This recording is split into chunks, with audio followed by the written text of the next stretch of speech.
My dear students, welcome back to my channel. এখনকার ক্লাসে আমি আলোচনা করব রবীন্দ্রনাথ ঠাকুরের ছুটি গল্পের দ্বিতীয় পর্বের এমসিকিউ প্রশ্ন এবং উত্তর। সেকেন্ড সেমিস্টারের অন্তর্গত তোমাদের এই গল্পটি থেকে আমি টেক্সট খুঁটিয়ে প্রথম পর্বে কিন্তু 102টি প্রশ্ন উত্তর আলোচনা করে দিয়েছি। দ্বিতীয় পর্বেও আরও 102টি এমসিকিউ টাইপ প্রশ্ন উত্তর আলোচনা করব। যারা আগের পর্বের ভিডিও দেখোনি আমার চ্যানেলকে সাবস্ক্রাইব করে নিয়ে প্লেলিস্ট থেকে অবশ্যই দেখে নেবে। চলো আজকের দ্বিতীয় পর্বের ক্লাসটি দেখে নিই। দ্বিতীয় পর্ব শুরু হয়েছে 103 নম্বর থেকে। দেখো, এতাদৃশ আগ্রহ দেখিয়া তিনি ঈষৎ ক্ষুণ্ণ হইলেন। ফটিকের মা ঈষৎ ক্ষুণ্ণ হয়েছিলেন কেন? উত্তর, ফটিকের কলকাতা যাওয়ার জন্য বিদায় গ্রহণের আগ্রহ দেখে। ক্ষুণ্ণ শব্দের অর্থ কী? দুঃখিত বা কুণ্ঠিত। নেক্সট, কি বলে ফটিক তার মামাকে অস্থির করে তুলেছিল? কলকাতায় কবে যাবে, কখন যাবে বলে মামাকে অস্থির করে তুলেছিল। পরের প্রশ্ন 106, উৎসাহে তাহার রাত্রে নিদ্রা হয় না। কার রাত্রে নিদ্রা হয় না? ফটিকের।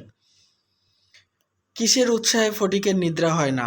কলকাতা যাওয়ার উৎসাহে। 107, ফটিক কলকাতা যাত্রার সময় কোন কোন জিনিস তার ভাইকে দিয়ে গিয়েছিল? ছিপ, ঘুড়ি, লাটাই সমস্ত কিছু দিয়ে গিয়েছিল। নেক্সট, ফটিক ছিপ, ঘুড়ি, লাটাই সমস্ত কিছু মাখনকে দিয়ে গিয়েছিল কেন? আনন্দের ঔদার্য বশত। ঔদার্য শব্দের অর্থ কী? উদারতা বা মহানুভবতা। 110, ফটিক তার ছিপ, ঘুড়ি, লাটাই সমস্ত কিছু মাখনকে কেমনভাবে ভোগ দখল করার অধিকার দিয়েছিল? পুত্র পৌত্রাদি ক্রমে। নেক্সট, পুত্র পৌত্রাদি ক্রমে শব্দটির অর্থ কী? বংশানুক্রমিকভাবে বা পরম্পরাগতভাবে। 112, কলকাতা পৌঁছে প্রথমে কার সঙ্গে ফটিকের আলাপ হয়? মামির সাথে। পৌঁছে বানানের পয়উকারের মাথায় একটা চন্দ্রবিন্দু মিস্টেক হয়েছে। নেক্সট, ফটিকের মামি অসন্তুষ্ট হয়েছিলেন কেন? অনাবশ্যক পরিবার বৃদ্ধির জন্য। নেক্সট, 114, অনাবশ্যক শব্দটির অর্থ কী? অপ্রয়োজনীয় বা আবশ্যক নয়। ফটিকের বয়স কত? 13 বছর। 116, ফটিকের মামি কয়টি ছেলে নিয়ে নিজের নিয়মে ঘরকন্না পেতেছেন? 3 ছেলে নিয়ে। নেক্সট, ইহার মধ্যে সহসা একটি 13 বৎসরের অপরিচিত অশীতি পাড়া গেয়ে ছেলে ছাড়িয়া দিলে কিরূপ একটা বিপদের সম্ভাবনা উপস্থিত হয়? পাড়া গেয়ে ছেলেটি কে? ফটিক। নেক্সট, অশীতি শব্দের অর্থ লেখো। 80 সংখ্যক। 119, বিশ্বম্ভরের এত বয়স হইল তবু কিছুমাত্র যদি কাণ্ডজ্ঞান আছে। ফটিকের মামি কেন এ কথা বলেছেন? ফটিকের মামা ফটিককে তাদের সংসারে এনেছেন তাই। কিংবা এটা আরেকভাবে লেখা যেতে পারে যে ফটিকের মামা মানে তাদের পরিবার বৃদ্ধি করেছেন এই জন্য। 120, কাণ্ডজ্ঞান শব্দের অর্থ কী? ভালো মন্দ জ্ঞান। নেক্সট, কত বছরের ছেলেকে পৃথিবীর বালাই বলে গল্পে উল্লেখ করা হয়েছে? 13-14 বছরের ছেলেকে। বালাই শব্দের অর্থ কী? আপদ, উৎপাত বা অমঙ্গল। নেক্সট, শোভাও নাই, কোনো কাজেও লাগে না, স্নেহও উদ্রেক হয় না, তাহার সঙ্গসুখও বিশেষ প্রার্থনীয় নহে। কোন বয়সের ছেলের সম্পর্কে এই উক্তিটি করা হয়েছে? 13-14 বছরের ছেলের সম্পর্কে এই উক্তি করা হয়েছে। পরের প্রশ্ন 124, 13-14 বছরের ছেলের মুখের আধো আধো কথা কেমন মনে হয়? ন্যাকামি মনে হয়। 125, 13-14 বছরের ছেলের মুখের পাকা কথা কেমন মনে হয়? জ্যাঠামি মনে হয়। পরের প্রশ্ন, 13-14 বছরের ছেলের কথা মাত্রই কি মনে হয়? প্রগলভতা মনে হয়। নেক্সট, প্রগলভতা এর অর্থ কী? বাচাল, দাম্ভিক, উদ্ধত। পরের প্রশ্ন, হঠাৎ কাপড় চোপড়ের পরিমাণ রক্ষা না করিয়া বেমানান রূপে বাড়িয়া ওঠে। কাদের সম্পর্কে কথাটি প্রযোজ্য? 13-14 বছরের ছেলেদের সম্পর্কে এ কথাটি প্রযোজ্য। নেক্সট, হঠাৎ কাপড় চোপড়ের পরিমাণ রক্ষা না করে বেমানান রূপে বেড়ে ওঠাকে লোকেরা কি মনে করে? কুশ্রী স্পর্ধাস্বরূপ জ্ঞান মনে করে। 130, কোন বয়সের ছেলেদের শৈশবের লালিত্য এবং কণ্ঠস্বরের মিষ্টতা সহসা চলে যায়? 13-14 বছরের ছেলেদের। 130 নম্বর প্রশ্ন, লালিত্য শব্দের অর্থ কী? কমনীয়তা, কান্তি বা মাধুর্য। নেক্সট, 13-14 বছরের ছেলেদের শৈশবের লালিত্য এবং কণ্ঠস্বরের মিষ্টতা সহসা চলে যায়, এর জন্য লোকেরা কি করে? তাদের অপরাধ না দিয়ে থাকতে পারেন না। 133, শৈশব এবং যৌবনের অনেক দোষ মাপ করা গেলেও কোন সময়ের কোনো স্বাভাবিক অনিবার্য ত্রুটিও অসহ্য বলে বোধ হয়? 13-14 বছর বয়সের। সেও সর্বদা মনে মনে বুঝিতে পারে। কে সর্বদা মনে মনে বুঝতে পারে? ফটিক। সেও সর্বদা মনে মনে বুঝিতে পারে। ফটিক মনে মনে কি বুঝতে পারে? পৃথিবীর কোথাও সে ঠিক খাপ খাওয়াতে পারছে না। জেনে নেব পরের প্রশ্ন। এই জন্য আপনার অস্তিত্ব সম্বন্ধে সর্বদা লজ্জিত ও ক্ষমাপ্রার্থী হইয়া থাকে। কে নিজের অস্তিত্ব সম্বন্ধে লজ্জিত এবং ক্ষমাপ্রার্থী হয়? ফটিক। নেক্সট, এই জন্য আপনার অস্তিত্ব সম্বন্ধে ফটিক সর্বদা লজ্জিত ও ক্ষমাপ্রার্থী হইয়া থাকে। ফটিক কেন নিজের অস্তিত্ব সম্বন্ধে লজ্জিত এবং ক্ষমাপ্রার্থী হয়? পৃথিবীর কোথাও সে ঠিকমতো খাপ খাওয়াতে পারছে না ভেবে। নেক্সট, অথচ এই বয়সে স্নেহের জন্য কিঞ্চিত অতিরিক্ত কাতরতা মনে জন্মায়। কোন বয়সের কথা বলা হয়েছে? 13-14 বছর বয়সের কথা বলা হয়েছে। 139, এই সময়ে যদি সে কোনো সহৃদয় ব্যক্তির নিকট হইতে স্নেহ কিংবা সখ্য লাভ করিতে পারে, তবে তাহার নিকট আত্মবিকৃত হইয়া থাকে। কোন সময়ের কথা বলা হয়েছে? যে সময়ে ফটিক তার মামার বাড়িতে নিজেকে খাপ খাওয়াতে পারছিল না, সেই সময়ের কথা বলা হয়েছে। 140, আত্মবিকৃত শব্দের অর্থ কী? নিজেকে বিক্রি করে দেওয়া বা নিজেকে সঁপে দেওয়া। নেক্সট, কিন্তু তাহাকে স্নেহ করিতে কেহ সাহস করে না। কাকে স্নেহ করতে কেউ সাহস করে না? ফটিককে। 142, ফটিককে কেউ স্নেহ করতে সাহস করে না কেন? স্নেহ করাটা সাধারণ মানুষেরা প্রশ্রয় বলে মনে করে। 143, সুতরাং তাহার চেহারা এবং ভাবখানা অনেকটা ফটিকের চেহারা এবং ভাবটি কেমন? প্রভুহীন পথের কুকুরের মতো। পরের প্রশ্ন, 13-14 বছর বয়সী ছেলেদের কোন স্থান নিরাপদ এবং স্নেহময়? মাতৃভবন। 145, মাতৃভবন ছাড়া আর কোনো অপরিমিত স্থান ফটিকের পক্ষে কেমন? নরক। নেক্সট, 146, চারিদিকের স্নেহশূন্য বিরাগ ফটিকের পদে পদে কিসের মতো মনে হয়? কাঁটার মতো মনে হয়। বিরাগ শব্দের অর্থ কী? ঔদাসীন্য, অনুরাগহীন বা বিরক্তি। নেক্সট, ফটিকের বয়সে সাধারণত কোন জাতিকে কোনো এক শ্রেষ্ঠ স্বর্গলোকের দুর্লভ জীব বলে মনে হতে শুরু করে? নারী জাতিকে। পরের প্রশ্ন, অতএব তাহাদের নিকট হইতে উপেক্ষা অত্যন্ত দুঃসহ বোধ হয়। কাদের কাছ থেকে উপেক্ষিত হলে দুঃসহ বোধ হয়? নারী জাতির কাছ থেকে। 150, এইটে ফটিকের সবচেয়ে বাজিত কোন বিষয়টি ফটিকের মনে বেশি কষ্ট দিত? মামির স্নেহহীন চোখে একটা দুর্গ্রহের মতো প্রতিভাত হওয়া বিষয়টি। দুর্গ্রহ শব্দের অর্থ কী? দুষ্ট বা অশুভ গ্রহ।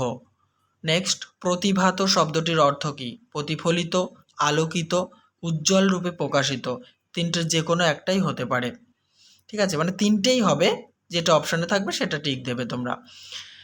153, ফটিকের মামি হঠাৎ তাকে কোন কাজ করতে বললে ফটিকের মামি হঠাৎ তাকে কোনো কাজ করতে বললে ফটিক কী করত? মনের আনন্দে যতটুকু দরকার তার থেকেও বেশি করত। নেক্সট, দৈবাৎ শব্দের অর্থ কী? হঠাৎ বা সহসা। 155, ফটিকের মামি ফটিকের কাজে উৎসাহ দমন করার জন্য কি বলতেন? দেখো কোটেশনে রাখা হয়েছে বইয়ের ভাষা। ঢের হয়েছে, ঢের হয়েছে, ওতে আর তোমার হাত দিতে হবে না, এখন তুমি নিজের কাজে মন দাওগে, একটু পড়োগে যাও। পরের প্রশ্ন আলোচনা করার আগে বলি বন্ধুরা, অবশ্যই ভিডিওতে লাইক, কমেন্ট এবং শেয়ার করো। চ্যানেলটিতে নতুন হলে সাবস্ক্রাইব করে অল করে দিও। তোমাদের প্রথম সেমিস্টারের যাবতীয় প্রশ্নোত্তর দেখার জন্য আমার চ্যানেলকে সাবস্ক্রাইব করে নিয়ে আমার চ্যানেলের প্লেলিস্টে একটা ফোল্ডারে সমস্ত ভিডিও আছে, দেখে নিতে পারো। আর এটা দ্বিতীয় সেমিস্টারের ছুটি গল্পের দ্বিতীয় পর্ব আমি আলোচনা করছি টেক্সট খটিয়ে। 100% তোমরা কমন পাবে, এতে কোনো রকমের সংশয় নেই। চলো পরের প্রশ্ন। 156, ঢের হয়েছে ঢের হয়েছে, ওতে আর তোমায় হাত দিতে হবে না, এখন তুমি নিজের কাজে মন দাওগে, একটু পড়োগে যাও। এই কথা শুনে ফটিকের কি মনে হতো? তার মানসিক উন্নতির প্রতি মামির একটা যত্ন বাহুল্য তার অত্যন্ত নিষ্ঠুর অবিচার বলে মনে হতো। নেক্সট, ঘরের মধ্যে এইরূপ অনাদর, ইহার পর আবার হাঁপ ছাড়িবার জায়গা ছিল না। কার হাঁপ ছাড়ার জায়গা ছিল না? ফটিকের। 158, মানসিক উন্নতির প্রতি মামির যত্নবাহুল্য বিষয়টি ফটিকের কাছে কেমন মনে হতো? নিষ্ঠুর অবিচার বলে মনে হতো। নেক্সট, দেয়ালের মধ্যে আটকা পড়ে ফটিকের কোন জায়গার কথা মনে পড়তো? তার গ্রামের কথা মনে পড়তো। 160, ফটিক তার গ্রামের বাড়ির মাঠে কি উড়িয়ে বেড়াতো? ধাউস ঘুড়ি। 161 নম্বর প্রশ্ন, ধাউস ঘুড়ি ফটিক কেমন শব্দে উড়িয়ে বেড়াতো? বো বো শব্দে। এখানে এই বো বোর মাথায় না চন্দ্রবিন্দুগুলো মিস্টেক হয়েছে, বো বো শব্দে। 162, ফটিক তাইরে নাইরে নাইরে করে উচ্চই স্বরে স্বরচিত রাগিনী কোথায় গাইতো? নদীর ধারে। এটাতে উচ্চই স্বরে হবে, উচ্চ স্বরে লেখা হয়ে গেছে। নেক্সট, নদীর ধারে ফটিক কেমনভাবে ঘুরে বেড়াতো? অকর্মণ্যভাবে। অকর্মণ্য শব্দের অর্থ কী? নিষ্কর্মা। দিনের মধ্যে যখন তখন ফটিক কোথায় ঝাঁপ দিত? গ্রামের নদীতে। নেক্সট, স্রোতস্বিনী শব্দের অর্থ কী? নদী। জেনে নেব 167 নম্বর প্রশ্ন উত্তর। অহর্নিশি তাহার নিরুপায়ী চিত্তকে আকর্ষণ করিত। কে সর্বদা ফটিকের মনকে আকর্ষণ করত? তার মা। পরের প্রশ্ন, গল্পে ফটিকের মাকে কোন কোন বিশেষণ দেওয়া হয়েছে? অত্যাচারিণী ও অবিচারিণী বলে বিশেষিত করা হয়েছে। 169, অহর্নিশি শব্দের অর্থ কী? দিনরাত বা দিবারাত্র। 170, গল্পে ভালোবাসাকে কিসের সাথে তুলনা করা হয়েছে? জন্তুর মতো অবুঝের সাথে তুলনা করা হয়েছে। নেক্সট, ফটিকের তার মায়ের কাছে যাবার কোন ইচ্ছা প্রকাশ পেত? অন্ধ ইচ্ছা প্রকাশ পেত। পরের প্রশ্ন, ফটিকের মাকে দেখে কেমন ব্যাকুলতা বোধ হতো? অব্যক্ত ব্যাকুলতা বোধ হতো। নেক্সট, অব্যক্ত শব্দের অর্থ কী? যা ব্যক্ত করা যায় না বা বলা যায় না। 173, কোন সময়ে ফটিকের মাতৃহীন বৎসের মতো মা মা ক্রন্দন করতে ইচ্ছা করত? সন্ধ্যার সময়। মাতৃহীন বৎস বলতে কি বোঝায়? মা হারা সন্তান। দেখো, বৎস মানে বাছা বা সন্তান। 175, লজ্জিত শঙ্কিত শীর্ণ দীর্ঘ অসুন্দর বালকের অন্তরে কেবলই আলোড়িত হইত। অসুন্দর বালক বলতে কার কথা বলা হয়েছে? ফটিকের কথা বলা হয়েছে। নেক্সট, আলোড়িত শব্দের অর্থ কী? আন্দোলিত করা বা নাড়া দেওয়া। পরের প্রশ্ন, লজ্জিত শঙ্কিত শীর্ণ দীর্ঘ অসুন্দর বালকের অন্তরে কেবলই আলোড়িত হইত। কোন শব্দ ফটিকের হৃদয়কে আলোড়িত করত? মা মা কান্নার শব্দ। 178 নম্বর প্রশ্ন, স্কুলে এত বড় নির্বোধ এবং অমনোযোগী বালক আর ছিল না। কোন বালকের কথা বলা হয়েছে? ফটিকের কথা বলা হয়েছে। নেক্সট, স্কুলে ফটিককে একটা কথা জিজ্ঞাসা করলে কি করত? হা করে তাকিয়ে থাকতো। 180, স্কুলে ফটিককে মাস্টারমশাই যখন মার দিতে শুরু করতেন তখন সে কি করত? ভারকান্ত গর্ধবের মতো নীরবে সহ্য করত। ভারকান্ত শব্দের অর্থ কী? ভার বহনকারী। গর্ধব কাকে বলা হয়? গাধা বা মূর্খকে গর্ধব বলা হয়। 183, স্কুলে ছেলেদের যখন খেলার ছুটি হতো তখন ফটিক কী করত?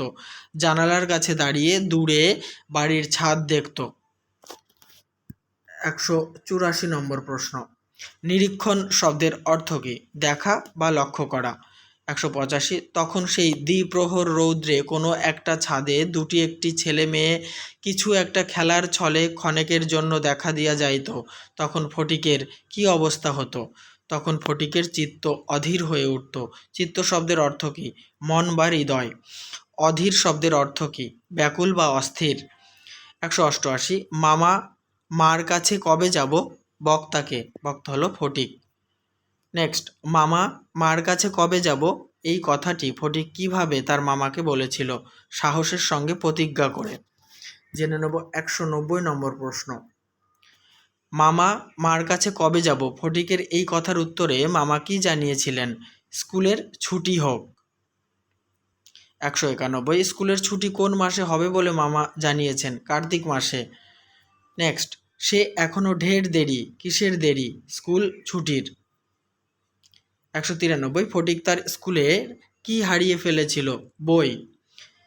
194 ফটিক কখন নাচার হয়ে পড়েছিল? স্কুলের বই হারানোর পর। নাচার শব্দের অর্থ কি? অসহায়। নেক্সট, মাস্টারমশাই ফটিকের সাথে কেমন ব্যবহার করতেন? প্রতিদিন মারধর এবং অপমান করতেন। 197 স্কুলে ফটিকের কেমন অবস্থা হয়েছিল? স্কুলে ফটিকের এমন অবস্থা হয়েছিল যে মামাতো ভাইরা পর্যন্ত তার সাথে সম্বন্ধ স্বীকার করতে লজ্জাবোধ করত। নেক্সট, ইহার কোনো অপমানে তাহারা অন্যান্য বালকের চেয়েও যেন বলপূর্বক বেশি করিয়া আমোদ প্রকাশ করিত। আময়কার দ হবে। কারা বেশি আমোদ প্রকাশ করত? নেক্সট, উত্তর হবে ফটিকের মামাতো ভাইরা আমোদ প্রকাশ করত। নেক্সট, 199 অসহ্য বোধ হওয়াতে একদিন ফটিক তার মামির কাছে নিতান্ত অপরাধীর মতো গিয়ে কি বলেছিল? বই হারিয়ে ফেলেছি, এই কথা বলেছিল। 200 নম্বর প্রশ্ন। মামি অধরের দুই প্রান্তে বিরক্তির রেখা অঙ্কিত করিয়া বলিলেন, অধর কি? ঠোঁট বা নিচের ঠোঁট। জেনে নেব 201 নম্বর প্রশ্ন। বেশ করেছ, আমি তোমাকে মাসের মধ্যে 5 বার করে বই কিনে দিতে পারিনে। বক্তাকে, ফটিকের মামি। ফটিকের মামির অধরের দুই প্রান্তে বিরক্তির রেখা দেখা দিয়েছিল কেন? ফটিক বই হারিয়ে ফেলেছিল বলে। 204 এই মনে করিয়া তাহার মায়ের উপর অত্যন্ত অভিমান উপস্থিত হইল। কোন কথা মনে করে ফটিকের মায়ের উপর অভিমান হয়েছিল? উত্তর, ফটিক পরের পয়সা নষ্ট করছে, এই কথা মনে করে। 204 নিজের হীনতা এবং দৈন্য তাহাকে মাটির সহিত মিশাইয়া ফেলিল। কার কথা বলা হয়েছে? ফটিকের কথা বলা হয়েছে। তাহলে বন্ধুরা, এই ছুটি গল্পটি থেকে দ্বিতীয় পর্বে আরও 102টি প্রশ্ন আলোচনা করার সঙ্গে সঙ্গে দুটি পর্বে মোট আমি কিন্তু 204টি প্রশ্নোত্তর আলোচনা করলাম। তৃতীয় পর্ব নিয়ে খুব তাড়াতাড়ি হাজির হব। ততক্ষণ আমার ইউটিউব চ্যানেলটি দেখতে থাকো আর বন্ধুদের মধ্যে অবশ্যই চ্যানেলটিকে ছড়িয়ে দাও, যাতে অবশ্যই তোমাদের দ্বারা আমার চ্যানেলটি গ্রো করতে পারে।